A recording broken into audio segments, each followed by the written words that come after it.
உலக மக்கள் எல்லோருக்கும் வணக்கம். சிவம் ஜோதிடம் வாயிலாக நான் உங்கள் ஜி கோபால் பேசுகிறேன். இன்னைக்கு நான் பேசக்கூடிய அந்த தலைப்பு என்ன அப்படின்னா, ராகு பகவான் இப்ப கும்பத்தில் இருக்கிறாரு, குருவுடைய நட்சத்திரத்துல. அந்த குருவுடைய நட்சத்திரத்துல இருந்து சதய நட்சத்திரத்துக்கு ஜனவரி மாசம் பயிற்சி ஆகிறார். அப்படி பயிற்சி ஆகி 243 நாட்கள் அந்த ராகுவுடைய நட்சத்திரத்துலதான், அந்த சதய நட்சத்திரத்துலதான் அந்த ராகு இருப்பார். ஆனா கும்பத்திலேயே தான் அந்த ராகுவும் இருக்கிறார். அப்படி இருக்கக்கூடிய அந்த ராகு பகவான் தன்னுடைய சொந்த நட்சத்திரமான சதய நட்சத்திரத்துக்கு வரும்போது எந்த விதமான பலனை மற்ற ராசிகளுக்கு கொடுக்கவிருக்கிறார், அதை பத்தி தான் இந்த வீடியோல நம்ம தெளிவா பேசுறோம். அப்ப அந்த ராகு இப்ப எங்க இருக்கிறாரு? கும்பத்தில் இருக்கிறாரு. இப்ப பலனாகப்பட்டதை நம்ம வரிசையா எல்லா ராசிகளுக்கும் சொல்லிட்டு வந்துட்டு இருக்கிறோம். இப்ப அந்த கும்ப ராசிக்கு அந்த ராகுனுடைய பலன், ராகு சொந்த நட்சத்திரத்துல வரும்போது அந்த கும்பராசிக்கு எப்படி இருக்கும், இதை பத்தி தான் நான் உங்களுக்கு விளக்கமா சொல்றேன். அப்ப அந்த சதய நட்சத்திரம் அப்படிங்கிறது அந்த கும்பராசியில கண்டிப்பா இருக்கும். அதே கும்பத்துல ராகு வந்து அந்த ராகுவின் சொந்த நட்சத்திரமான சதய நட்சத்திரத்தில் இருக்கும்போது அந்த கும்ப ராசிக்காரங்களுக்கு பலன் எப்படி இருக்கும் அப்படின்னா சூப்பரா இருக்கும். அது வந்து ராகு பகவானுடைய நட்சத்திரம் கும்பத்துல இருக்கும்போது கண்டிப்பாக அந்த கும்ப ராசிக்காரர்களுக்கு ஒரு விடிவெள்ளி. அது மட்டும் இல்லைங்க, இப்ப இந்த மிதுனத்தில் இருக்கக்கூடிய அந்த குரு பகவான் 9ஆம் பார்வையாக கும்பத்தில் இருக்கும் அந்த ராகு பகவானை அந்த குரு பார்த்துடுறார். அப்ப அந்த குரு பார்க்கும்போது இந்த ராகு பகவான் கோதண்ட ராகுவாக மாறி பலனை அள்ளி கொடுக்கவிருக்கிறார். ஆமாங்க, கும்பராசிக்காரர்கள் இப்ப இந்த 7.5 சனியில படாத கஷ்டம்,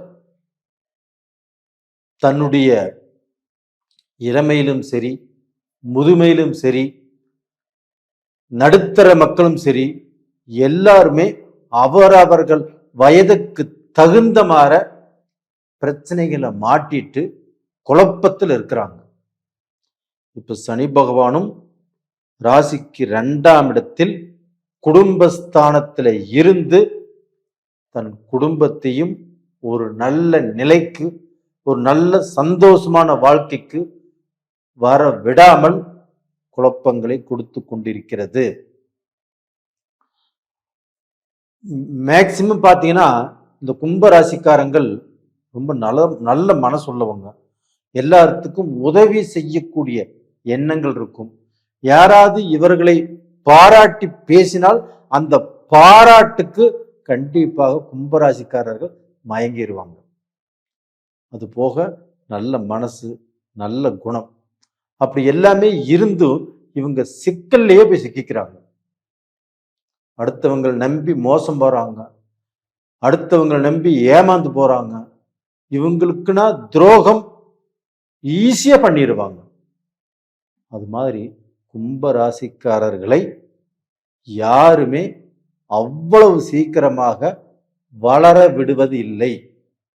கும்பராசிக்காரர்களை சுத்தியும் கண்டிப்பாக இவரை வளர விடாத அளவுக்கு தடுக்கிறதுக்கு ஆள் இருப்பாங்க.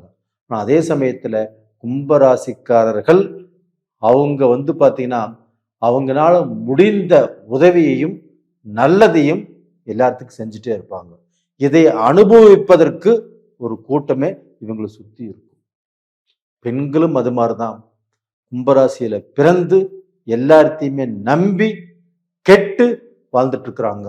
நம்ப கூடாதவர்களையும் நம்பிடுறாங்க, நம்ப வேண்டியவர்களையும் நம்பாம விட்டுறாங்க. இதனால அவங்க டீலால விழுந்துடுறாங்க, அவங்க குழியில விழுந்துடுறாங்க, அவங்களுடைய வாழ்க்கை சோகமா மாறிடுது, அவங்களுடைய வாழ்க்கையில ஒரு பிடிப்பு இல்லாம போயிருது. அப்போ பாத்தீங்கன்னா ஊரார் எகத்தாளமாக பேசக்கூடிய அளவுக்கு நன்றியற்ற மனிதர்கள், அந்த மனிதர்களுக்கு இடையில இவங்க சிக்கிட்டு வேதனைப்படுறாங்க இல்லையா, அந்த வேதனை நம்ம கண்ணில் பார்க்க முடியாது. அந்த மாதிரி குழப்பத்துல வாழ்றவங்க தான் கும்பராசிக்காரர்கள்.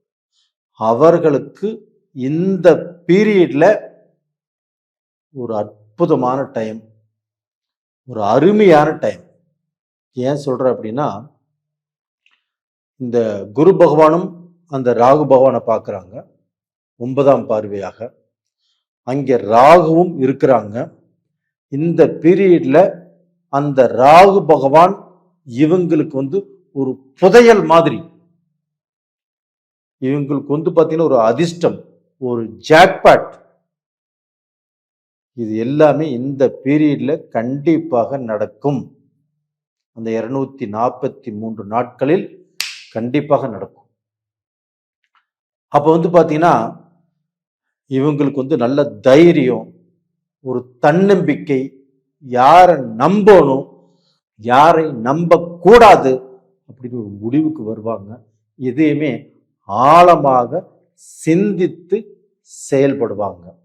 எந்த விஷயத்திலுமே போய் மாட்டிக்க மாட்டாங்க.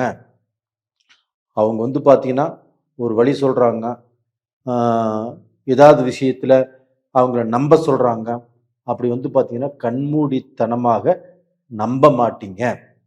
அப்ப எதையுமே ஒரு தடவைக்கு பல தடவை யோசனை பண்ணி தான் இந்த பீரியட்ல நீங்க செய்வீங்க.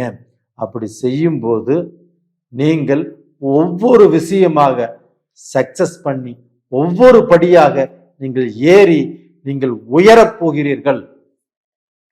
அப்படி நீங்கள் உயரும் போது உங்களை வாழ விடாமல் தடுத்தாங்க இல்லையா, உங்களை சுத்தி ஒரு கூட்டம் இருந்தது இல்லையா, எதிரிகள், துரோகிகள், அவங்களுக்கு முன்னாண்ட நீங்க மனதார சொல்றேன், நீங்க வாழ்ந்து காட்டுவீங்க. உங்களுடைய லட்சியம் கண்டிப்பாக பலிக்கும். உங்களுடைய எண்ணங்கள் கண்டிப்பாக ஜெயிக்கும்.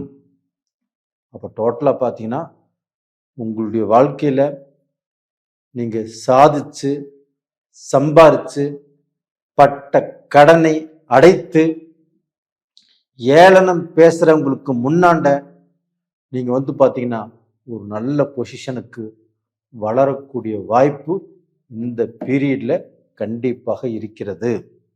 அது போக இப்போ மகரத்துல உச்சம் யாரு, செவ்வாய் பகவான். அந்த செவ்வாய் பகவான் ஆகப்பட்டவங்களுக்கு 4ஆம் இடத்து அதிபதியும் 3ஆம் இடத்து அதிபதியும் 9ஆம் இடத்து அதிபதியும் அந்த செவ்வாய் பகவான். அப்ப அந்த செவ்வாய் பகவான் ஆகப்பட்டது கண்டிப்பாக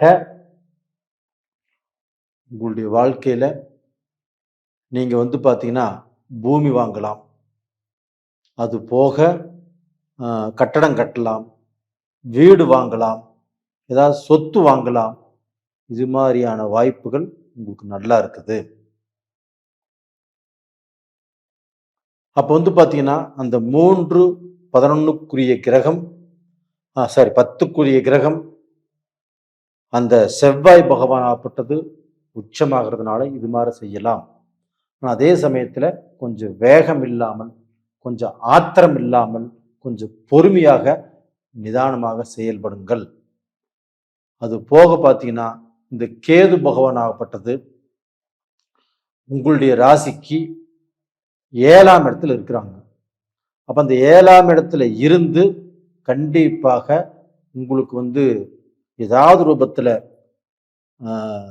குழப்பம், உங்க பார்ட்னர்ஷிப்ல பிரச்சனை, உங்க குடும்பத்துல பிரச்சனையை கண்டிப்பாக உருவாக்குவார். அதே சமயத்துல உங்களுடைய அந்த ராசியை குரு பார்க்கறதுனால நீங்க நல்லா இருப்பீங்க. அப்ப அந்த கேது 7ஆம் இடத்துல இருக்கிறதுனால நீங்க விநாயக பகவான் அந்த கோயிலுக்கு போயிட்டு அருகம்புல் வச்சு ஒரு சொம்பு தண்ணி ஊற்றி கும்பிட்டு வாங்க, கண்டிப்பா நல்லா இருப்பீங்க. அதுபோக கீழ்பெரும் பள்ளம் அந்த கேது பகவானுடைய கோயிலுக்கும் போயிட்டு வந்தாலும் நல்லா இருப்பீங்க. இது போக உங்களுக்கு அந்த குரு பகவான் ஆகப்பட்டது உங்களுடைய ராசிக்கு இப்போ 5ஆம் இடத்துல இருக்கிறாங்க.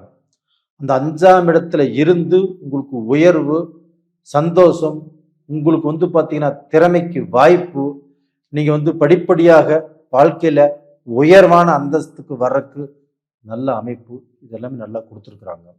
அது போக அந்த குரு பகவானும் உங்களுக்கு 11ஆம் இடத்தை பார்க்கறதுனால அந்த லாபம் எந்த வழியில நம்ம சம்பாதிக்கணும் அப்படிங்கிறத உங்களுக்கு காட்டி கொடுத்துரும். அப்போ டோட்டலா பார்த்தீங்கன்னா இந்த ராகுவுடைய அனுகிரகமும் அந்த குருவுடைய அனுகிரகமும் உங்களுக்கு வாழ்வதற்கு வழிகாட்டும். இப்போ பார்த்தீங்கன்னா இந்த சனி பகவான் உங்களுக்கு சரியில்லை தான். அதே சமயத்துல அந்த சனி பகவான் 10ஆம் பார்வையாக கும்பராசிக்கு 11ஆம் இடத்தை பார்க்கறாங்க. அப்ப குருவும் அதே இடத்தைத்தான் பார்க்கறாங்க. அப்ப அந்த லாபஸ்தானத்தை சனியும் குருவும் பார்க்கறதுனால கண்டிப்பாக சனி 2ஆம் இடத்திலிருந்து கெடுதல் பண்ணினாலும் தனது 10ஆம் பார்வையாக கும்பராசிக்கு 11ஆம் இடத்தை பார்க்கும்போது குருவும் அந்த இடத்தை பார்க்கும்போது உங்களுக்கு லாபம் அள்ளி கொடுக்கும். அதனால கும்பராசிக்காரர்களே, நீங்கள் தயங்காதீங்க, நீங்க வருந்தாதீங்க. காலம் உங்கள் கையில். இது பொன்னான நேரம். ஒரு மனிதனுக்கு நேர காலங்கள் அப்படிங்கிறது ஏதாவது ஒரு முறைதான் வரும். தயவு செய்து இந்த வீடியோவை கண்டிப்பா பாருங்க. உங்களுக்கு தேவையானது நிறைய விஷயங்கள் இருக்குது, அதை எடுத்துக்கோங்க. கண்டிப்பா நல்லா இருப்பீங்க. நேயர்களே, உங்களிடமிருந்து விடைபெறுவது உங்களின் ஜி கோபால். நன்றி, வணக்கம்.